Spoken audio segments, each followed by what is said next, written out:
Bienvenue dans la BKSS Sport, l'émission qui vous parle de sport.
Bonsoir à toutes, bonsoir à tous et bienvenue sur le Goss FM dans Avec ASA Sport, votre rendez-vous sportif hebdomadaire chaque mardi de 18h à 19h. Pour m'accompagner, vous en avez pris l'habitude, notre préparatrice mentale préférée Virginie Van der Merch. Bonsoir Virginie. Bonsoir à tous, bonsoir Olivier. Et notre directeur commercial préféré de Clermont Sport, Fabrice Connor. Salut Fabrice. Salut Olive, bonsoir à tous et allez les Verts, ils ont gagné ce week-end. Eh ben dis donc, tout arrive. Et ce soir, nous allons parler natation. Ça va être le grand plongeon avec notre invité. Nous accueillons un triple champion de France du 200 mètres d'eau, Geoffroy Mathieu. Salut Geoffroy. Bonjour à tous. Allez, on démarre tout de suite cette émission avec les résultats du week-end. C'est le premier quart-temps. Virginie, ça va être à toi. Et tu souhaitais commencer avec une petite page foot, le Clermont Foot. Oui, le Clermont Foot. Très très belle performance du Clermont Foot à Lens. Un partout. Les Auvergnats se sont déplacés chez un favori à la montée. Le RC Lens, et le résultat nul est un très très bon résultat parce qu'il faut savoir que depuis septembre, Lens n'avait pas concédé de but à domicile. Donc bravo. Allez, on y croit. Dans la belle ambiance de Lens. Ouais, du stade Félix Bollard, moi j'ai eu la chance de voir le match. Bon, c'est bien, mais enfin c'est pas non plus Lens, c'est pas le Barça non plus, mais bon, même s'ils sont dans le bon wagon pour la Ligue 1, mais bon, c'est un bon résultat quand même, mais bon, voilà. Il faut quand même que tu trouves quelque chose à redire, alors que vendredi, tu étais le premier à t'en réjouir. Oui, quelle mais mauvaise foi cet homme. Non, mais avec le recul, je me dis que ça aurait pu être pire. Allez, parle-nous d'une équipe qui n'est pas loin de nous, Chamalières. Ben écoute, Chamalières, oui, a gagné à Andrézieux-Boutéon, donc ça c'est un super résultat, 1-0. Donc les hommes Andrézieux-Boutéon, c'est pas loin de Saint-Étienne, ça, dis-moi. Exactement. Comme quoi, ils gagnent pas tous. Ben oui, mais il y a des kilomètres, si tu veux, qui font la différence. Ouais, donc le miracle est possible, c'est-à-dire le maintien. Donc Chamalières revient à hauteur d'Andrézieux, qui est le premier non relégable. Donc il faut regarder ce qui va se passer, quoi. Et comme quoi, Arnaud voulait un attaquant, il l'a, et c'est encore lui qui a marqué hier. Alors, le miracle est possible ou les objectifs sont atteignables ? Eh bien, écoute, les objectifs sont atteignables, c'est-à-dire le maintien. Et donc, ça ne sera pas un miracle. Et si, parce qu'il reste encore des matchs, et s'ils peuvent peut-être aller voir, peut-être finir dans les 8 premiers, peut-être, je sais pas. Enfin bon, en tout cas, ça serait une super saison. Allez, on va continuer avec toi pour le foot. Le dernier résultat, nos amis du MIF, le Moulin Isère. Oui, le MIF qui a fait 2-2 à Saint-Priest. Bon, Saint-Priest qui joue le maintien cette année. Et puis bon, le MIF qui fait un bon résultat, parce qu'on sait que toute l'agglo lyonnaise au foot, c'est quand même du haut niveau. Mais le MIF est deuxième. Bon, Annecy est passé devant. Mais ils ont juste un point de retard, donc ça continue. Le rêve de national continue. Allez, on va aller dans les gymnases avec Virginie. Tu vas nous parler, pour commencer, du HBCAM qui jouait à l'extérieur. Oui, le HBCAM qui se rapproche des playoffs, vraiment, qui était en déplacement à Vaux-en-Velin et qui s'est fait un peu peur en fin de match et qui assure vraiment la victoire sur un score de 35-33. Et voilà, il ne reste plus qu'un match pour valider leur ticket pour les playoffs. Donc là, pareil, on y croit. Un match contre La Rochelle qui est dernier de la poule. Bon, on ne va pas leur porter la poisse, mais a priori, ça sent quand même plutôt bon pour les playoffs. Une belle victoire à l'extérieur qui était importante parce que dans les deux qui se suivaient, je sais que le coach en visait au moins une pour assurer cette qualification en playoff et du coup ce maintien d'office. Donc on croise les doigts pour les Volcaniques. Ça sent plutôt bon. On va continuer avec toi et on va parler du volley de Chamalières. Ouais, le volley de Chamalières où j'aurais bien aimé aller samedi soir, et puis j'avais choisi d'aller au rugby. Et voilà, mauvais choix. Mauvais choix. Comme quoi les femmes font des mauvais choix quand même. Bah, voilà. Certaines plus que d'autres. Donc, Chamalières qui a gagné 3-7-2. Les Panthères ont mal commencé. Elles étaient menées 2-7-0 dans leur gymnase de Chatrousse. Et elles ont vraiment bien réagi. Une belle victoire, vraiment avec le caractère. En espérant que ça serve bien pour la suite. Il y avait longtemps que les Panthères, elles avaient pas mis une ambiance comme ça parce qu'il paraît que le public était chaud samedi soir. C'était un public en feu, oui, Ouais. ça je confirme. Ça c'est le speaker, c'est l'œuvre du speaker ça. Ouais, non, c'est ça. c'est l'œuvre des joueuses. Et elle s'impose dans la douleur face à un Mougins, un adversaire direct pour le maintien. Donc super, très très belle réaction des Panthères. Et là pareil, on y croit. Je dirais même plus que c'est aussi l'œuvre du coach qui leur a mis une belle ronflée à la mi-temps. Les murs ont bougé, ont tremblé dans les vestiaires. Parole du staff. Je ne dirai pas qui, je vais garder mes sources, mais ça a crié très très fort et ça faisait longtemps que c'était pas arrivé, mais il y en avait besoin. On a vu le résultat après. Il a raison. Comme quoi ça marche alors ? Eh oui, comme quoi ça marche. Bah parfois, ouais. Là en tout cas ça a marché, ça a bien marché. Ouais.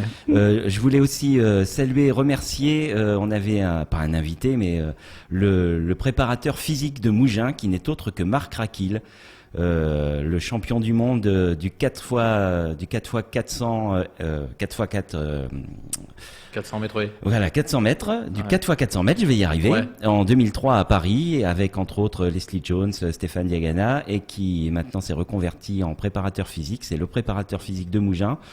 Et j'avoue, quand j'ai vu qu'il était là, je lui ai demandé s'il serait d'accord pour une petite interview. Il a tout de suite accepté. Et c'est vraiment adorable de sa part, parce que rien ne l'obligeait, il avait autre chose à penser. Mais voilà, ça a permis de le présenter au public, de rappeler son palmarès. Donc je sais qu'il ne nous entend pas, mais je voulais quand même par les ondes le remercier une fois de plus pour sa gentillesse et sa disponibilité. J'avais juste l'air d'un nain à côté de lui. C'est un géant, c'est un monstre, c'est un beau bébé comme on dit. Allez, on enchaîne. Fabrice, petite page rugby, tu voulais démarrer avec la SM. Oui, avec la SM, toujours ce mal récurrent depuis le début de saison, un démarrage, un début de match. Je sais même pas comment le qualifier parce qu'il y a qu'une équipe sur le terrain, c'est le Stade Français. Lester Etienne a un ballon entre les mains qui l'échappe, un ballon de 17-0.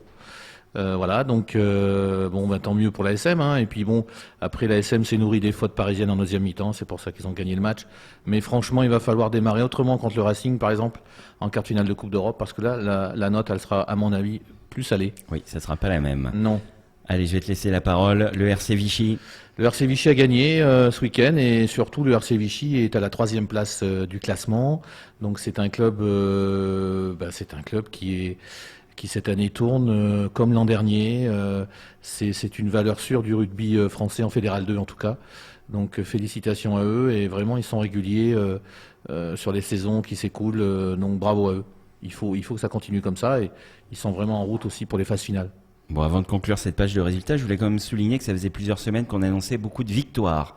Et c'était pas forcément le cas en début de saison. Quand on a démarré l'émission, on avait un peu de mal. On souhaitait mettre l'accent avant tout sur les clubs qui gagnaient. Et parfois, on avait un peu de mal à en trouver. Donc, il fallait bien annoncer de temps en temps quelques défaites. Là, ça va. On est quand même rassuré sur les performances de nos clubs locaux. Virginie, on va conclure avec la Perche. Il y avait une compétition de région. Tout à fait. Où j'étais. Elle est partout, cette Virginie. Je suis partout. Du monde d'ailleurs, cette compète PLS, très très très très bel événement des régionaux Auvergne-Rhône-Alpes. Et pour vous parler de la Perche, donc Romain Gavillon, deuxième à la Perche, un peu déçu quand même, 5,17 m, voilà. Mais qui est en train de trouver ses marques petit à petit et qui est en train de petit à petit prendre de la confiance sur des compètes qui ont lieu tous les week-ends, où ils sautent tous les week-ends là, les perchistes. Et puis Charlotte Iva, Elle aussi, un petit peu déçue, même Elle si y elle finit allait. première. 4 mètres 06. Il est trop fort. Non, il est trop fort. Et voilà, Charlotte aussi, qui est en train de prendre petit à petit de la confiance et de régler plein de choses sur ce sport qui est Mentalement, tu veux dire? Mentalement et techniquement surtout aussi. Qui est un sport très très technique, sur des détails techniques, où ça demande vraiment de la répétition et de la régularité. Le haut niveau, c'est du détail, C'est quelle ça. que soit la discipline. Eh bien, puisque tu m'as tendu la perche, je vais la saisir pour reprendre la parole. Oh là là. Mais celle-là, je peux la Oh faire là à chaque là, fois, magnifique, elle est facile. magnifique, ouais. C'est la fin de ce premier quart-temps. On se retrouve tout de suite après la pause, toujours sur le Gosse FM, avec notre invité, le nageur Geoffroy Mathieu. Allez, à tout de suite. Avec un S à sport. L'émission 100% sport sur Logos FM. Toute l'actualité sportive de la région passée au crible. Avec Olivier et toute sa team. De retour dans Avec AS à Sport, l'émission qui vous parle de sport au pluriel chaque mardi sur le Gosse FM de 18h à 19h. Toujours pour m'accompagner, Virginie Van der Merch. Bonsoir Virginie. Bonsoir à tous. Fabrice Connor, salut Fabrice. Salut Oli, bonsoir à tous. Et notre invité ce soir, Geoffroy Mathieu, triple champion de France de 200 mètres d'eau. On parle natation avec notre invité. Salut Geoffroy. Bonjour à tous. Allez, vous avez l'habitude pour démarrer ce deuxième quart-temps. C'est l'heure du Wiki Fabrice, la petite encyclopédie du sport. Et comme par hasard, tu as choisi de nous parler natation.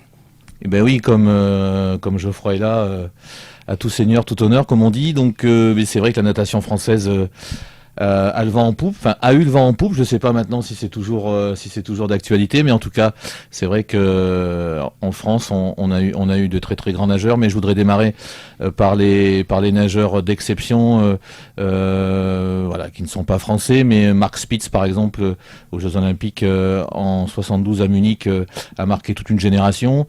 Après, il y a eu aussi Michael Phelps qui a, si mes souvenirs sont bons, a gagné 8 médailles d'or. Ça, c'est complètement un truc de dingue. Je pense que peut-être que Geoffroy en parlera tout à l'heure, mais avoir surtout l'annoncer avant de gagner 8 médailles d'or et de les obtenir, c'est quand même un sacré pari. Il faut vraiment être solide physiquement et puis dans sa tête. Donc c'est vraiment pour moi deux nageurs d'exception.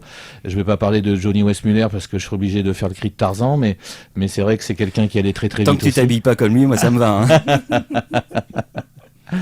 Et donc pour revenir à la natation française, bien évidemment que tout le monde connaît Laure Manodou qui a gagné des titres, qui a été une nageuse exceptionnelle avec son entraîneur Philippe Lucas. Après, c'est vrai que elle le disait, à un moment donné, il a fallu qu'elle arrête la natation parce que c'était trop difficile, des heures et des heures d'entraînement. Elle disait très souvent que maintenant j'ai envie de penser à autre chose parce que c'est vrai que la natation je suis toujours dans l'eau constamment. J'ai l'impression de vivre dans l'eau. Donc voilà, ça m'avait marqué. Puis son frère aussi, hein, donc il y a vraiment des gènes familiaux. Son frère est un nageur exceptionnel. On pense aussi à Fred Bousquet. On pense à Camille Lacour aussi, qui fait 200 mètres d'eau. Non, ça c'est... Camille il est un peu plus court, il est sur le 50 mètres. 50 mètres, Ouais. ouais, c'est vrai, pardon, 50 mètres d'eau, voilà, c'est vrai. mais en tout cas, voilà, donc... Il paraît que toi aussi t'es un peu plus court, Fabrice. Mais ouais, j'avais un petit doute. Mais c'est vrai que la natation française, c'est au même titre que le football et que le vélo. C'est vraiment un sport qui a marqué des générations. Et donc voilà, et on est super content de recevoir Geoffroy. Alors Geoffroy, justement, on va se tourner vers toi. Est-ce que parmi tous ces nageurs qu'a cité Fabrice, il y en a qui t'ont servi de modèle, qui t'ont inspiré, qui t'ont envie de donner, de faire de la natation? Le nageur étranger qui était de ma génération et qui justement a gagné 8 médailles d'or aux Jeux de Pékin en 2008, Michael Phelps, c'est un exemple pour moi parce que il a, comme Fabrice vous avait dit, il a annoncé avant de faire la compétition qu'il allait gagner 8 médailles d'or et qu'il voulait battre le record de plus grand nombre de médailles aux Jeux Olympiques de Mark Spitz, qui était du coup il y a à l'époque 26 ans avant je crois. Et ça c'était une prouesse exceptionnelle, mais en plus de ça il a pas gagné que 8 médailles d'or à Pékin, il en a aussi gagné 6 4 ans avant, plus de médailles d'or, il avait déjà fait une tentative du coup à Athènes en 2004. Il a réussi à regagner quelques breloques à Londres en 2012, puis après il a eu il a eu un petit creux de vague en fait. Enfin, il a voulu arrêter sa carrière en 2012, mais je crois que c'est en 2014, il était un peu au fond du trou. Il a été pris à alcoolisé au volant, excès de vitesse, des trucs comme ça. Mais grâce à son entourage et grâce à la préparation mentale, il me semble, il s'est fait beaucoup aider et puis il a voulu faire un comeback en 2016. Alors, j'en ai une là à côté qui a un large sourire. Hein, quand On se demande pourquoi. Et en 2016, il a fait le pari de revenir aux Jeux Olympiques et de regagner des titres, notamment sur le 200 mètres 4 nages, qui n'est pas forcément sa spécialité, mais il a le record justement si je puis dire, de longévité parce qu'il l'a gagné à Athènes en 2004, en 2008, en 2012 et en 2016. C'est le premier nageur à avoir fait ça. Alors, et toi, comment tu es arrivé à la natation? À quel âge? Qu'est-ce qui t'a donné envie de nager? Alors, moi, j'ai commencé la natation dans les bébés nageurs. D'abord pour apprendre à nager, tout simplement. Voilà, c'est mes parents qui m'ont fait commencer dans la piscine de Chamalières, là, qui est à quelques pas d'ici. Juste à côté, oui, pas très Voilà, loin. c'est ça. Et en fait, je m'éclatais dans l'eau, tout simplement, même si des fois je faisais un peu le con, mais ça ne dérangeait pas mes entraîneurs de l'époque si je respectais leurs consignes d'abord. Donc voilà, du coup j'ai continué naturellement à faire de la natation en loisir durant ma primaire. Et ensuite, durant le collège, il y a eu les classes à horaires aménagés, que j'ai suivies. Et en fait, j'ai eu un déclic pour le haut niveau à l'entrée en seconde au lycée. Parce que, en fait, j'ai fait... c'est un truc tout con, mais j'ai fait une toute petite course en eau libre dans le sud, près de Montpellier. Et en fait, j'ai terminé deuxième à rien. Et du coup, je me dis, mais si je m'entraîne plus, il y a peut-être quelque chose à jouer en natation et tout, donc je vais m'y mettre sérieusement. Et c'est là, en fait, que j'ai commencé à faire mes premières équipes de France junior, donc en 2013. Ensuite, la continuité s'est faite naturellement. J'ai été de plus en plus sérieux dans ma démarche tout au long du lycée. Et puis ensuite, venu la terminale pour choisir mes études supérieures, je savais pas trop ce que je voulais faire, soit un peu orienté biologie, soit orienté chimie. Et en fait, j'ai un ami qui était dans une prépa intégrée d'école d'ingénieur et qui m'a dit, ben voilà, moi je suis en classe horaire aménagée, pareil, mais dans le supérieur. Donc si ça te tente, tu peux discuter avec les directeurs de cette école, voir ce qu'ils te proposent et tout. Et en fait, j'ai vachement adhéré à leur démarche d'amener du sport de haut niveau dans des études de haut niveau. Donc j'ai réussi à rentrer dans cette prépa intégrée. Et maintenant, là, j'ai fait non pas 3 ans d'aménagement, mais 4 ans d'aménagement de prépa intégrée. Et là, je suis enfin en école d'ingénieur depuis cette année. Alors, triple champion de France de 200 mètres d'eau, comment est-ce qu'on choisit sa spécialité, la natation? C'est un choix, ce sont les entraîneurs qui selon tes dispositions physiques, techniques, orientent vers telle ou telle discipline, telle ou telle distance aussi? Ouais, en fait, au club de Clermont, on essaye d'être le plus polyvalent possible, le plus tard possible, pour pas se spécialiser trop tôt. Parce que des fois il y a des nageurs qui se spécialisent vers 13-14 ans, ce qui est beaucoup trop tôt, qui veulent faire du sprint parce que voilà, c'est plus court, il y a moins besoin de s'entraîner, c'est un peu par fainéantise des fois, je pense. Mais voilà, ils essayent qu'on touche le plus à tout, que ce soit du demi-fond, du papillon, de la brasse, du crawl, enfin tout. Et en fait, j'ai une hyperlaxité au niveau de certaines articulations qui me permettent d'avoir une ondulation assez favorable pour la natation. Donc au début c'était plutôt le papillon, mais étant donné que j'étais pas très musclé à l'époque, je me suis plus orienté vers le dos. Oh, mais là non plus t'es un gringalet, hein. Franchement, les gens ne peuvent pas te voir, je peux dire ce que je veux. J'ai beaucoup de boulot, ouais. Et en fait je me suis spécialisé dans le dos, enfin entre guillemets spécialisé, parce que à l'entraînement on continue à faire les autres nages, bien sûr, on fait pas que du dos une fois qu'on s'est spécialisé. Et donc ouais, voilà, je me suis spécialisé vers 15-16 ans, et c'est justement depuis que je fais mes équipes de France Jeunes que je suis vraiment spécialisé sur cette nage-là, et plus précisément du coup sur le 200 mètres, parce que j'ai une endurance de force supérieure à la moyenne, du moins j'ai plus un profil d'endurance que de sprint. Fabrice, tu avais une question? Oui, moi j'ai toujours été étonné par les nageurs de haut niveau qui sont performants sur les 4 nages, crawl, brasse, papillon et dos. Donc moi j'aurais voulu savoir quelle est ta nage la plus faible.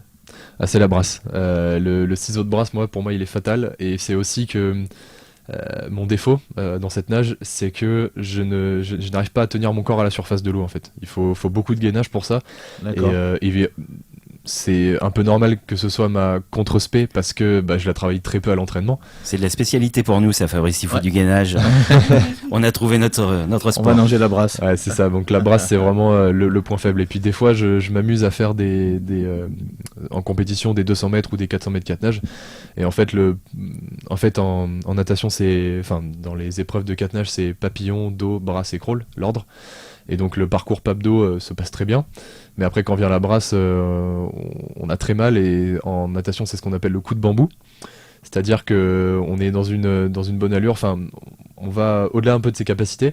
Et quand arrive soit la nage faible dans une épreuve à plusieurs nages, on prend bambou, on a très mal et puis on avance beaucoup moins que les autres. Soit dans par exemple des 400 mètres crawl, on part trop vite et puis la deuxième partie de course se termine très difficilement. D'accord. Est-ce que c'était quand on t'a proposé, qu'on t'a orienté vers ce 200 mètres d'ose, comment est-ce qu'on l'accueille, cette spécialisation? En fait, quand on est gamin, on est un peu influencé partout et puis en fait on m'a dit tiens tu pourrais essayer de faire du 200 dos, je trouve que je pense que tu peux être pas mal et tout. Et je m'en souviens, mon premier 200 dos c'était à 13 ans parce qu'en fait avant cet âge-là il n'y a pas ces épreuves-là dans les compétitions dans cette catégorie d'âge. Et j'ai fait mon premier 200 dos et puis ça s'est très bien passé. Et puis je me suis dit que je pouvais continuer dans cette voie-là. Et puis en fait, je me suis rendu compte que j'étais performant dans cette nage et c'est pour ça que j'ai continué, quoi. Oui, j'imagine que les victoires après enchaînant aident aussi à accepter, même si c'était peut-être pas ton cas, hein, même si on avait voulu aller vers d'autres spécialités.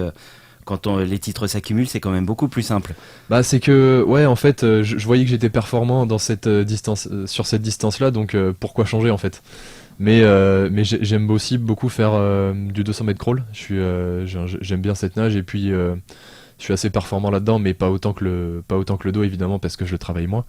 Mais si jamais j'en avais marre du dos, pourquoi pas faire une reconversion. Mais bon, c'est pas... Là, on n'est pas à faire ça. Bon, l'avenir nous le dira. Allez, c'est la fin de ce deuxième quart-temps.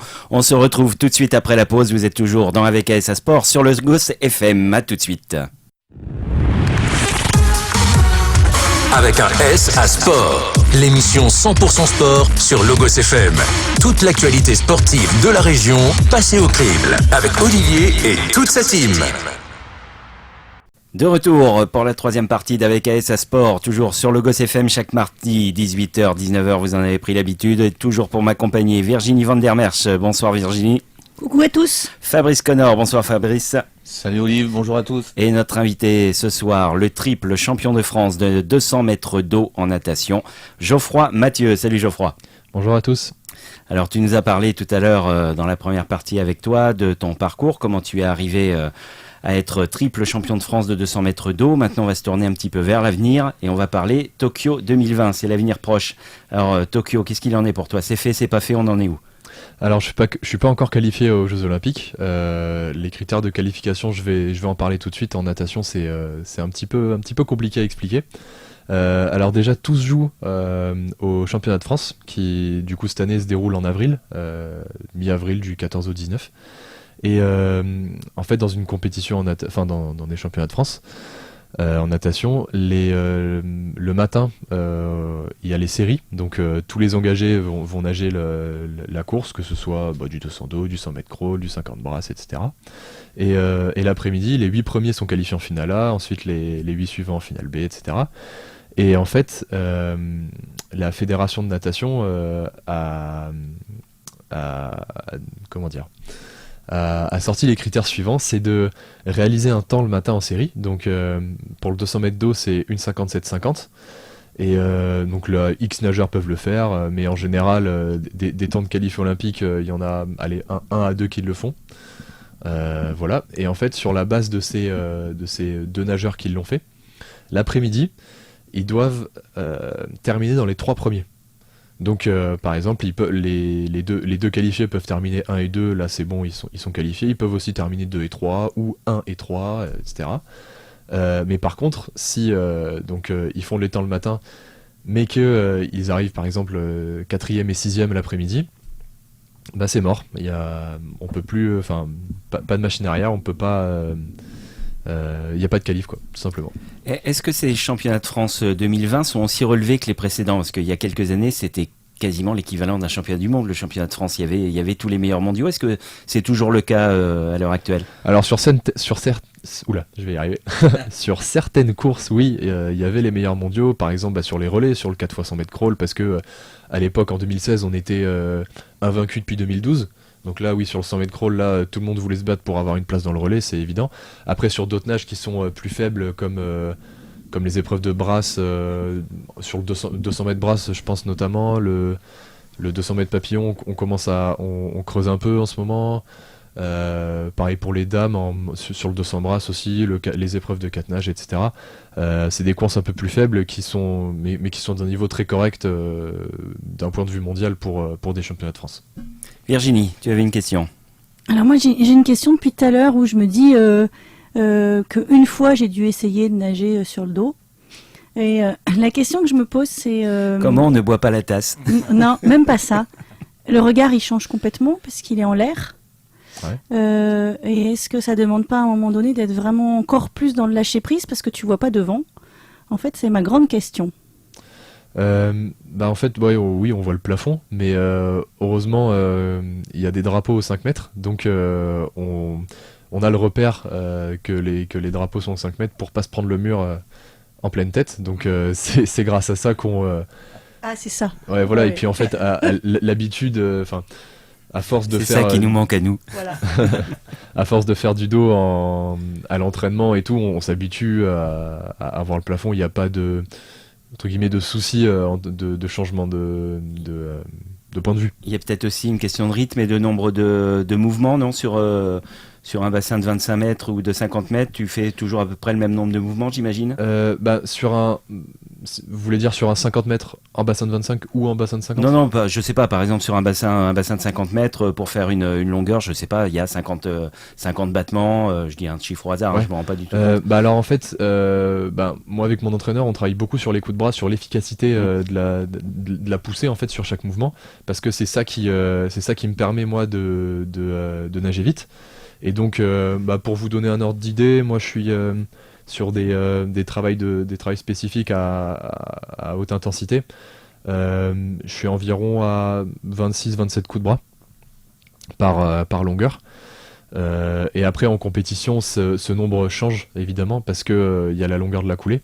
Entre la poussée au mur et la reprise de nage, on fait une coulée, et puis à l'entraînement évidemment elle est plus longue parce que on a plus d'air et tout, alors qu'en compétition sur un 200 mètres, on a de moins en moins d'air au fur et à mesure de la course, donc ce nombre peut varier, mais en compète je dois être à 32 ou 33 à peu près, donc voilà.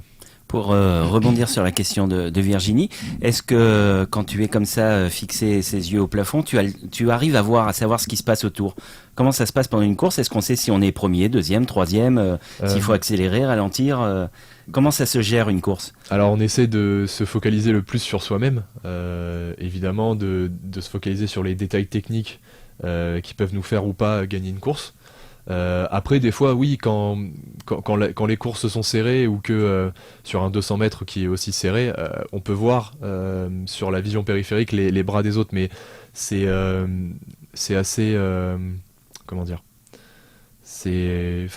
on le voit mais on s'en soucie pas trop quoi. C'est plus un ressenti que quelque chose de concret, ouais. Mais faut pas trop se focaliser là-dessus parce qu'après du coup on se focalise plus sur nous-mêmes et donc la stratégie de course foire quoi. Et est-ce que le fait de prendre une vague ou de s'éloigner, ça aussi, ça peut avoir une influence?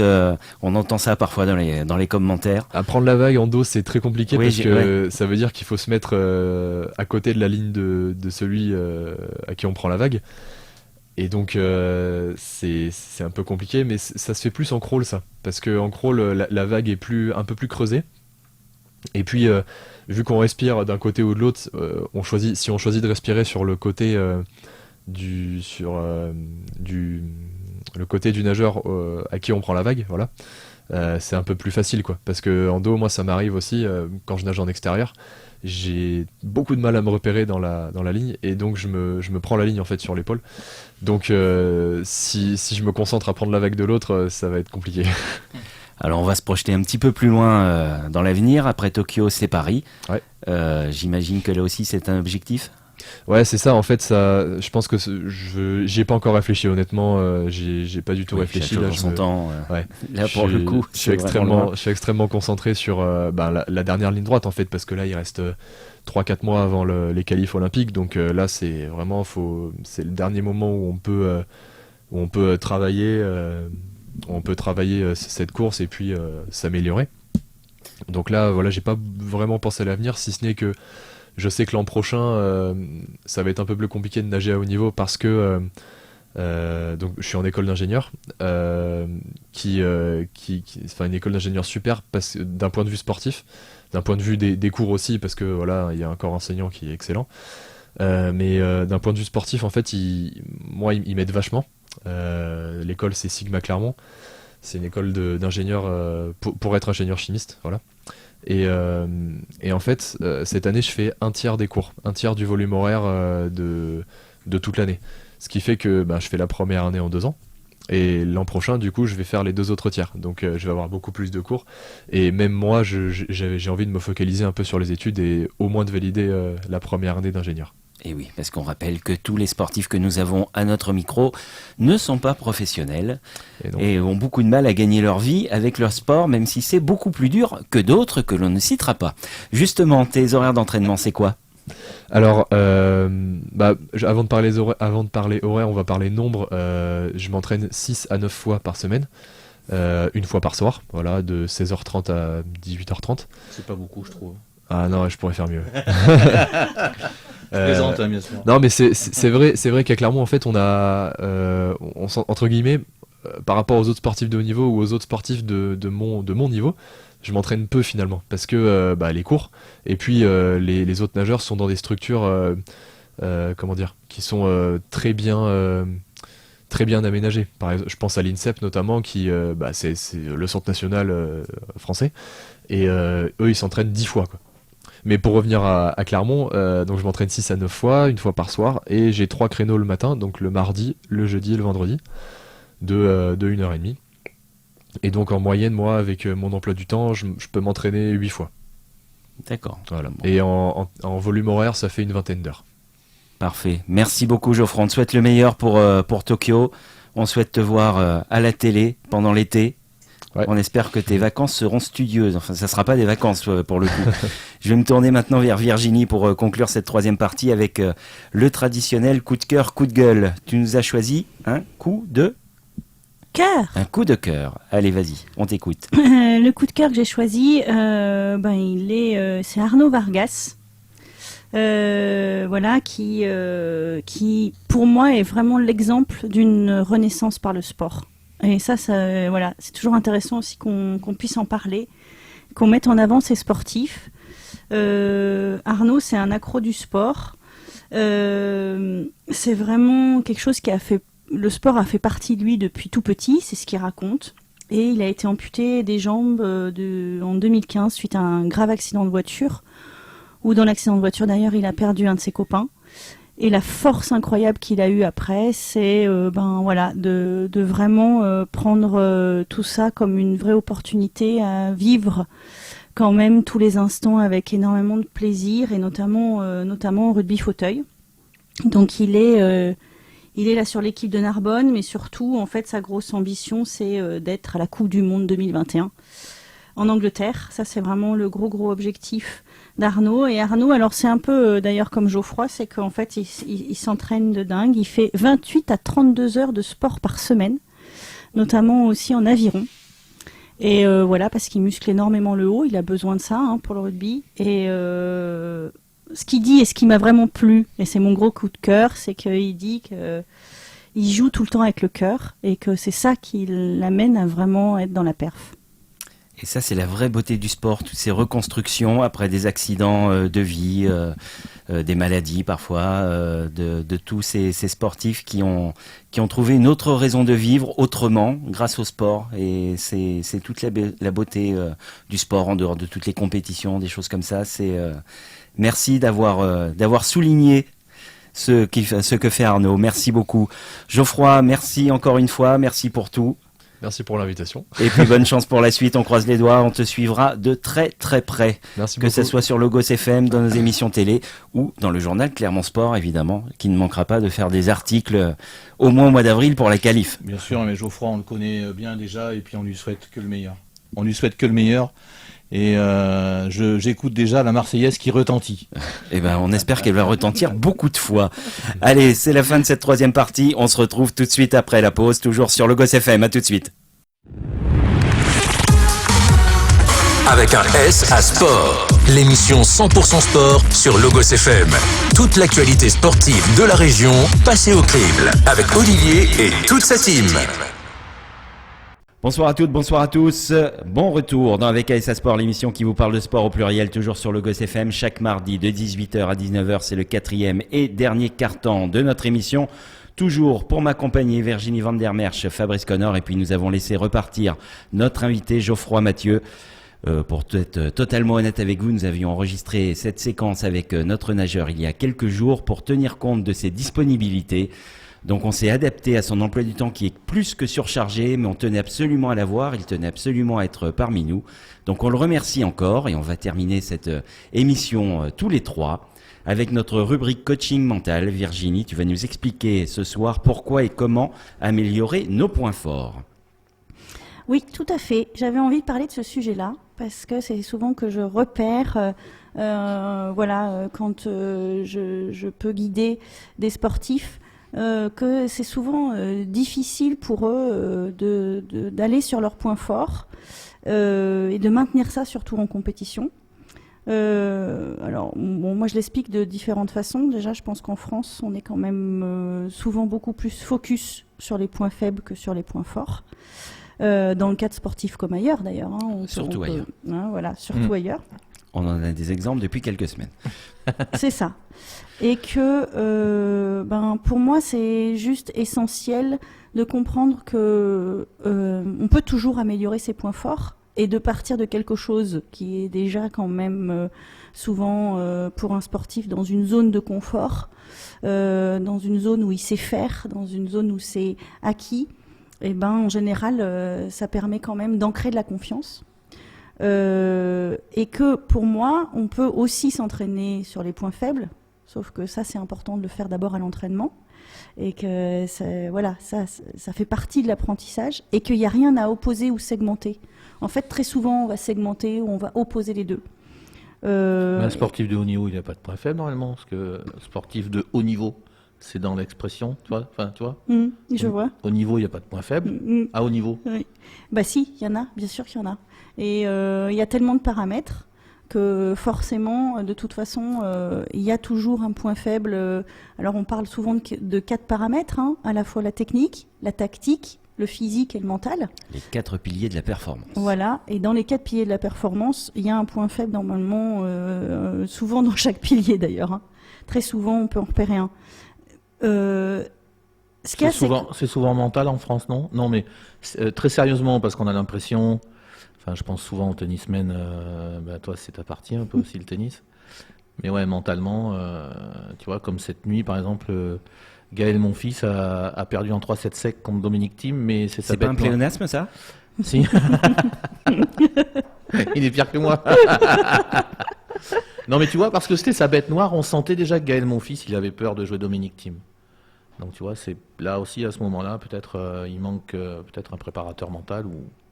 Ça c'est sûr, mais on n'a pas en France, ce qui est compliqué souvent, c'est qu'on n'a pas ce culte d'aller vers le positif d'abord. C'est ça que je voulais souligner ce soir. C'est que souvent, on va mettre à chaque fois le doigt sur attention. Vraiment à chaque fois le négatif, ce qui ne va pas, ce qui n'a pas été, ce qui n'est pas fait, et c'est très difficile. Je peux te poser une question ? Oui. Et pourquoi Guy Novès, lui, c'est quoi pour toi la culture de la gagne? Parce que Guy Novès, il disait, nous à Toulouse, on a la culture de la gagne. C'est quoi ça, la culture de la gagne? La culture de la gagne, c'est vraiment d'insister sur les points forts pour moi. Et de Donc vraiment... c'est plus important que de corriger les points faibles, Bien en fait, sûr. d'insister sur les points forts. Et de les mettre en avant. Ok. Et que ça, c'est encore compliqué, hein, même dans la logique de l'entraînement aujourd'hui, dans la logique de ce qui est fait sur ce qu'apprennent les entraîneurs, hein, les techniques d'apprentissage. On est quand même plus souvent à corriger un geste faux que d'aller optimiser vraiment quelque chose de fort. Mais c'est français ou mondial, ça? Moi, je crois que c'est très français. C'est très français, oui, Oui. je pense aussi. Ouais. Je crois que c'est très français. D'accord. Il y a des choses qui sont différentes, en effet, dans d'autres cultures et où on voit bien ce qui peut se passer. Ça dépend aussi des sports. Je dirais qu'il y a un sport en ce moment, moi, que je regarde beaucoup et où j'aime entendre ce qui peut être dit, c'est le biathlon. En biathlon, ils ont quand même une faculté à avoir transformé beaucoup les choses et à être, quand on écoute Fourcade et qu'il fait des débriefings des courses, il est énormément sur, non pas pour le coup le résultat, et ce qui a pas marché, mais il est énormément sur les moyens pour y arriver et beaucoup sur le positif. Alors, j'ai un autre exemple qui vient en tête, c'est un peu Renaud Lavillenie qui est aussi dans ses interviews, même après des échecs, et essaye tout de suite de ressortir ce qui allait. Et là où c'est vraiment un problème de culture en France, c'est que du coup on dit qu'il est un peu prétentieux, arrogant, alors que non, c'est juste lui qui se met dans une situation, Ouais, je pense, où il cherche à rebondir tout de suite derrière un échec. C'est un peu comme ça que tu le vois aussi, Bien Virginie? sûr, Ouais. bien sûr. Et moi, pour moi d'ailleurs, hein, je peux vous dire que souvent j'ai énormément choqué plein de filles dans le monde du tennis à pouvoir avoir en effet ressortir à chaque fois les points positifs avant tout. Il y a une clé que je peux vraiment donner, qui peut être juste à la fois sur une préparation, à la fois en débriefing, à la fois qui peut être utilisée vraiment tout le temps. C'est ce qu'on appelle la technique du sandwich. Alors c'est une image, hein, c'est une clé encore pour retenir J'aime bien ça. les sandwichs. Quoi. J'ai un beau Ouais. petit jambon là en face de moi. Et la technique du Avec sandwich, du beurre pasteurisé. c'est ça, c'est de tout d'abord vraiment pouvoir aller observer vraiment ce qu'il y a de positif, ce qui a été fait, ce qui a été bien, ce qui a été juste. Et après, du coup, l'athlète, il est déjà dans un état d'attention et de confiance qui fait qu'à un moment donné, ce qui peut être dit sur le négatif va être 10 fois plus entendu que si on le dit au départ. Ça a vraiment... Et d'ailleurs, il y a des preuves scientifiques qui ont été faites là-dessus. Et de pouvoir, après avoir dit le négatif, de l'entourer de nouveau de positif. C'est pour ça qu'on appelle ça la technique du sandwich. Pour qu'à un moment donné, les choses puissent s'intégrer plus facilement. Alors, c'est sûr, le problème, c'est que nous, en France, quand même, il y a déjà un décalage de départ. Quand je disais qu'on a tendance à être quand même beaucoup sur le négatif, je me suis aperçue à un moment donné que ça pouvait être lié au fait qu'on a intégré pour nous le fait de se dire qu'il y a 3 émotions négatives pour une positive. C'est-à-dire qu'on pense que la peur, c'est contre-perf à chaque fois. La colère, c'est la même chose. Et que ça peut pas être générateur de performance, et exactement pareil pour la tristesse. Et en fait, on se dit c'est que quand l'athlète est en état de joie que c'est ok, il peut perfer. Et en fait, c'est vrai pour tout, et qu'il y a déjà un décalage, parce que imaginez 3 émotions négatives pour une positive, il y a quelque chose qui va pas, et ça génère de la pensée négative derrière, et voilà, et on est encore dans ces paradigmes-là, on est encore là-dedans. Et chose que beaucoup d'entraîneurs font oublier à leurs joueurs, je dis bien font oublier, c'est que le sport c'est avant tout un jeu et Bien qu'on sûr. doit prendre du plaisir. Et si on n'a pas de plaisir, on ne peut pas performer. C'est aussi une des bases de la réussite. Enfin, tous ceux qui ont réussi à haut niveau, ils s'amusent. Messi, on voit qu'il s'amuse sur un terrain. C'est vrai. Tout ce qu'il fait, c'est pas pour chambrer, c'est juste que ça l'amuse. C'est pareil dans tous les sports. Tous ceux qui arrivent vraiment à très très haut niveau, on voit qu'ils s'éclatent. Je vais reprendre l'exemple de Relo Lavillenie. Pour avoir un sautoir chez soi, faut quand même aimer la perche, quoi. C'est ça. C'est que chez lui, C'est clair. c'est un jeu. Ouais, Il y en a qui ont une piscine, lui, il a un sautoir. Ah, mais c'est vrai. C'est vrai ce que tu dis. Et puis moi, je pense que la notion de plaisir, elle est très importante. Et surtout quelqu'un qui est bien physiquement et bien mentalement. Si en plus il prend du plaisir, eh ben, il est 5 crans au-dessus de tout le monde, quoi. On voit les trois phénomènes. Djoko, je cite en premier parce que c'est mon préféré sur les trois, mais Djokovic, Nadal et Federer, c'est vraiment trois champions d'exception parce qu'ils sont bien physiquement et mentalement, et en plus ils prennent du plaisir à jouer au tennis.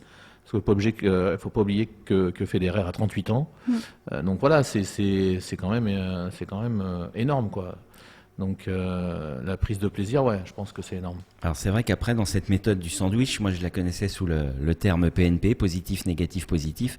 C'est vrai que parfois, quand on a un joueur, je vais prendre quelques exemples vécus, qui vient de prendre une belle dérouillée sur un premier set et qu'il faut le coacher, c'est parfois compliqué de trouver des mots positifs. Mais je faisais toujours l'effort de me dire, allez, trouve un truc à lui dire bon, au moins c'est pas grave, mais que ça soit, voilà, pas partir tout de suite à le déchirer. Mais c'est vrai qu'effectivement, quand on avait sorti un petit truc un peu sympa, voilà, qu'on avait un peu décompressé, ouais, je me privais pas de le déchirer parce que de temps en temps il méritait, mais après on repartait ensuite, il l'acceptait mieux, effectivement, et ensuite on pouvait repartir sur ce qu'il y avait à corriger, et tout ça était mieux compris. Et autre chose qu'on m'avait dit, c'est que le cerveau humain ne comprend pas le négatif, le ne pas. Exactement. Faut pas dire à un joueur recule pas, ça sert à rien, parce qu'effectivement il recule. Faut mieux lui dire avance. Ouais. Tout à fait. On pourra le voir sur une autre session, ça en effet. Voilà, ça, on pourra même faire un exercice en pratique directe. Oh là là. D'accord. Qui dure 30 secondes. Alors non seulement t'es un beau jambon, mais je crois bien que t'es un beau cobaye. Je te le ferai faire, Fabrice. Tiens, on pourra faire ça. Avec plaisir. Mais c'est vrai ce que tu dis, Olivier. Et en fait, Ouais, il dit pas des bêtises. quand c'est difficile sur le moment d'arriver à trouver des choses positives, ça peut être bien aussi l'athlète a plein de références positives. L'athlète, ben voilà, c'est pas la compète du jour. On peut aussi le brancher sur des choses qu'il a su faire et que peut-être du coup ce jour-là, il n'arrive pas complètement à refaire. Et voilà, et de pouvoir amener des références positives de matchs d'avant, ça peut être intéressant aussi. Très bien, merci beaucoup Virginie. C'est la fin de notre émission. On se retrouve avec ASA Sport en vidéo. C'est dès demain à 19h en direct du studio Arverne, toujours en compagnie de Damien Néron et de Fabrice Connor. On ne se quitte plus. Le rendez-vous radio, C'est fini. le rendez-vous radio, c'est mardi prochain sur le Goss FM, 18h. Allez, l'Afrique du Sud. 19h. Allez, ça manquait, ça. Je vous rappelle qu'en fin de semaine, jeudi ou vendredi, vous retrouverez également le podcast de notre émission radio. Ça, c'est sur la chaîne YouTube Clermont Sport TV. N'hésitez pas à vous abonner et à faire connaître cette émission autour de vous. Bonne semaine sportive. Vive la technique sandwich! Avec un S à sport. L'émission 100% sport sur Logos FM. Toute l'actualité sportive de la région passée au crible. Avec Olivier et toute sa team.